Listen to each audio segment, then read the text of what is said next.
Trabajemos ahora con la función exponencial y la función logaritmo.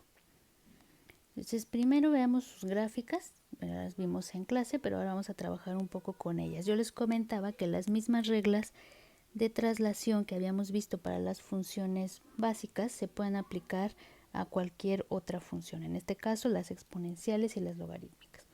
Entonces nos piden en este primer ejercicio trazar la gráfica de esta función. Entonces vemos que aquí tenemos la exponencial, que si recuerdan es esta gráfica de aquí, que cruzaba en 0,1.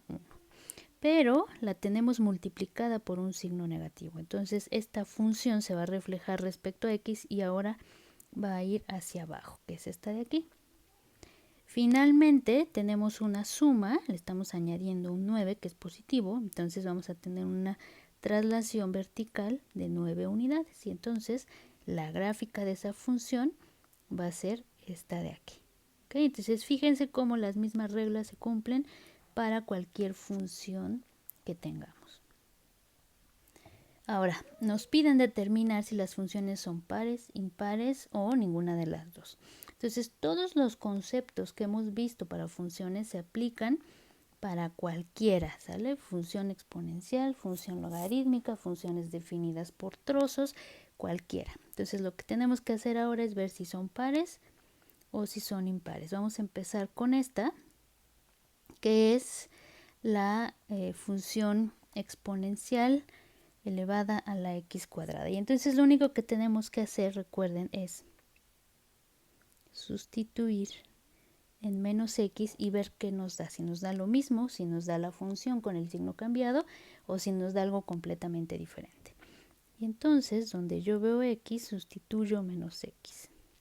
Ojo, aquí tengo que poner menos x antes de realizar cuadrado. ¿Ok? Entonces hago eso y me queda x cuadrada. Y entonces observo que esta es exactamente la misma función original. Entonces, como se cumple eso, la función es par. Y que sea par significa que es simétrica. ¿Okay? Entonces tendríamos una función simétrica. No la voy a graficar, simplemente estamos recordando el álgebra. Entonces vamos con el inciso B. En este inciso tenemos ahora un valor absoluto. Fíjese cómo estamos combinando todo lo que hemos visto. Ahora estamos con la exponencial y con el valor absoluto. Entonces el valor absoluto se define para valores positivos y negativos. Recuerden que es una función definida por partes. Entonces, ¿cómo le hago? Pues primero tengo que ver quién es g de x si x es positivo. Entonces, si x es positivo, este valor absoluto simplemente me va a dejar al mismo valor, le voy a quitar el valor absoluto y lo voy a dejar igual, porque cuando es positivo, la función nos lo deja igual. Entonces, eso voy a obtener si x es positivo. Entonces, esta es la función evaluada en x. Ahora, necesito la función evaluada en menos x para compararlo. Y eso es e a la menos, y el valor absoluto me dice, cuando tienes una x negativa, la vas a multiplicar por menos 1 para hacerla positiva. Es decir, voy a poner ahí el menos x. Y entonces eso me va a dar e a la x. Si yo comparo estas dos, veo que no son iguales. Estas funciones, esta de aquí está sacando un signo y esta de acá está sacando un signo. Ahora, para que la función fuera impar, lo que yo necesitaría es que este signo negativo estuviera aquí. Para decir sí, se cambió y es la función menos x, pero además tiene el signo negativo acá. Acuérdense, el signo tiene que afectar a toda la función. En este caso, la función no es par ni es impar, porque no se cumple ninguna de las dos condiciones. En este problema 3 tenemos funciones exponenciales, pero además están formando una función definida por pedazos o por trozos. Entonces fíjense, para x negativas tenemos e a la menos x. Esta función también ya la habíamos visto. Y entonces es esta función de aquí. ¿Okay? E a la menos x, e a la x es así, y e a la menos x es la que está reflejada. Pero solo debe valerse cuando x es estrictamente menor que 0.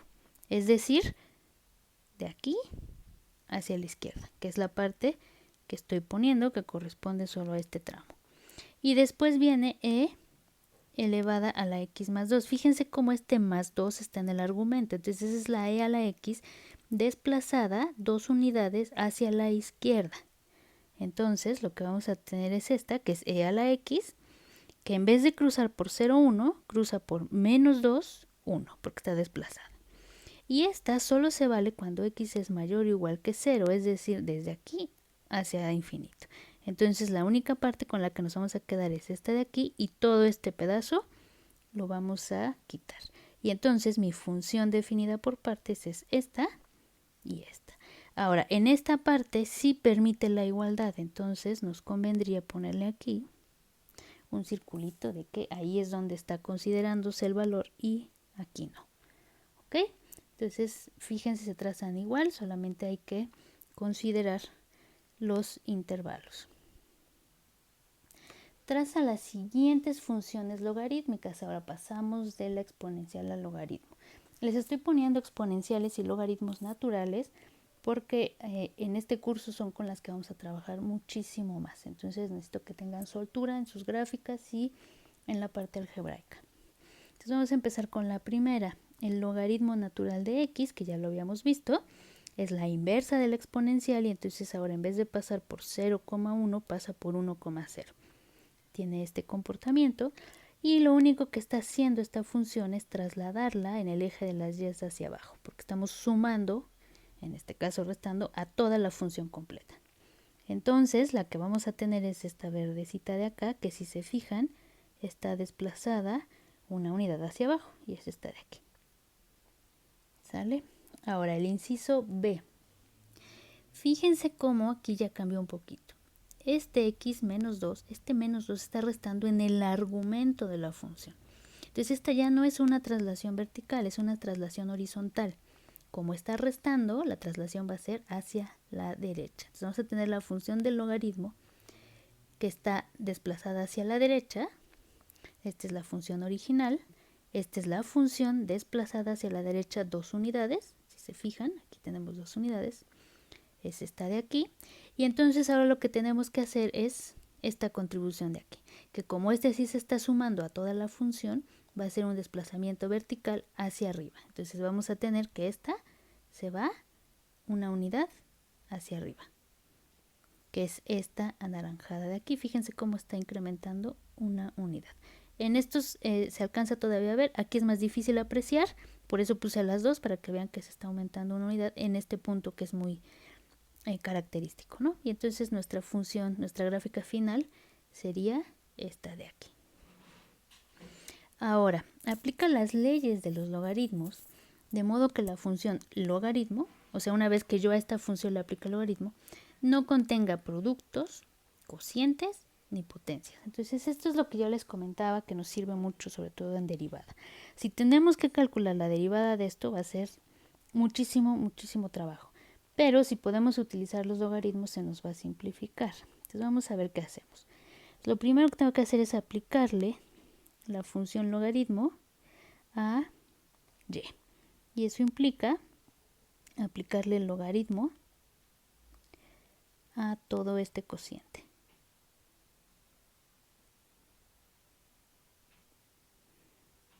Esta es una raíz cúbica, ojo.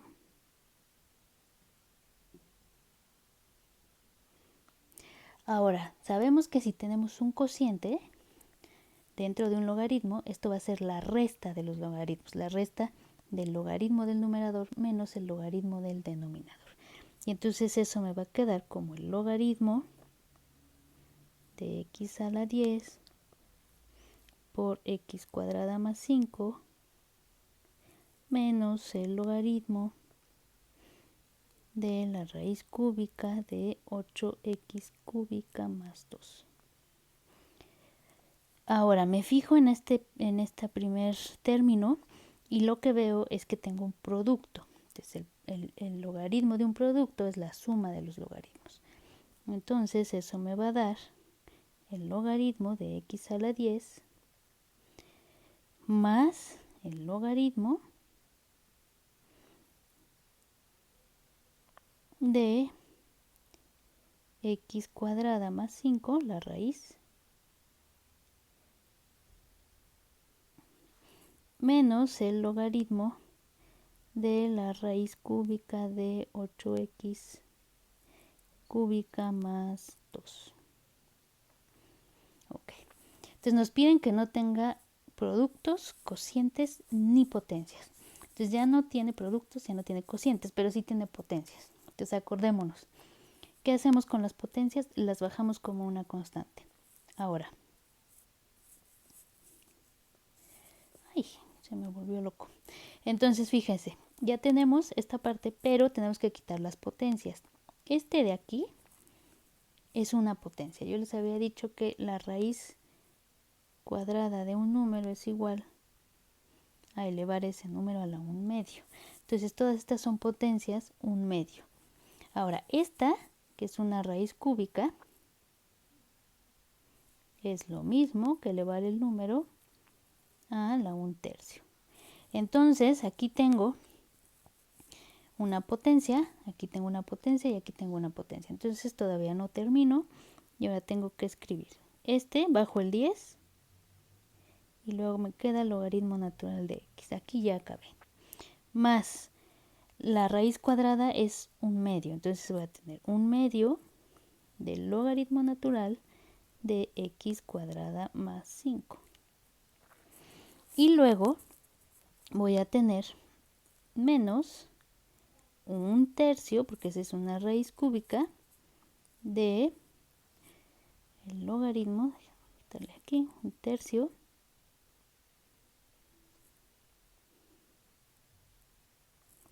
del logaritmo de 8x cúbica más 2. Okay. Entonces fíjense cómo ya logramos quitar esa parte.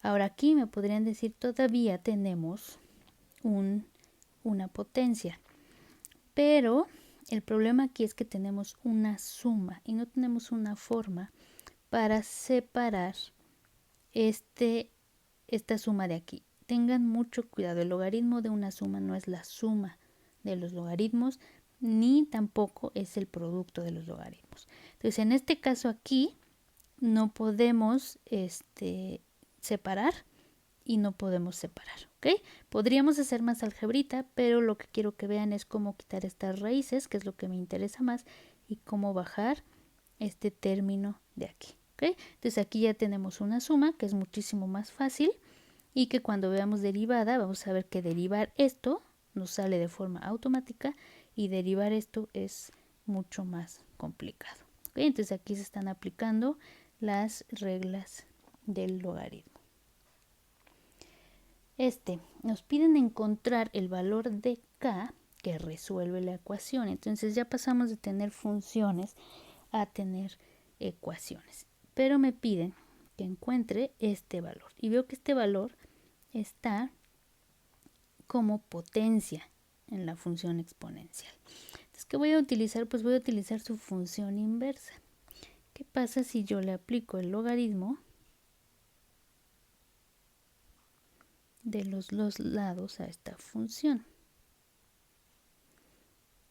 Pues entonces fíjense, obtengo esto, pero yo sé que esta y esta es una función inversa y que si yo le aplico el logaritmo a la exponencial lo que me queda es su argumento, que era esta parte de aquí. ¿Se acuerdan que vimos esas identidades? Entonces aquí me va a quedar 10k igual al logaritmo natural de 7.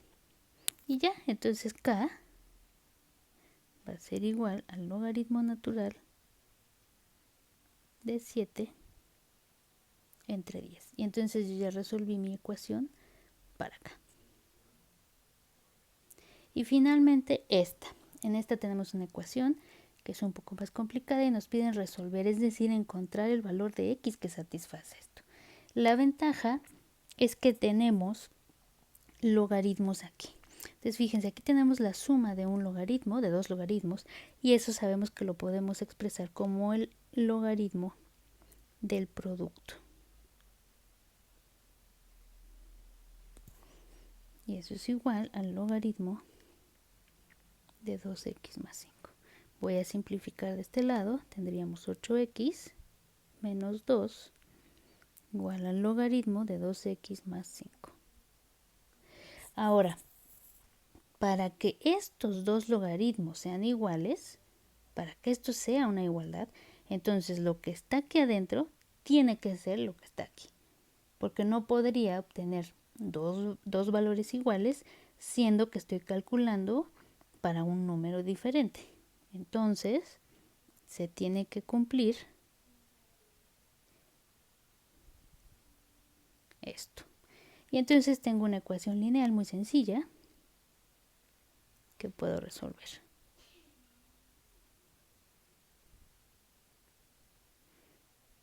(6x) es igual a 7 y entonces x es igual a 7 sextos. Y si se fijan, puedo resolver una ecuación también de forma sencilla.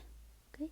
Entonces con esto terminamos la parte de trabajar con las funciones exponenciales y logarítmicas. Si tienen alguna duda, por favor, me escriben.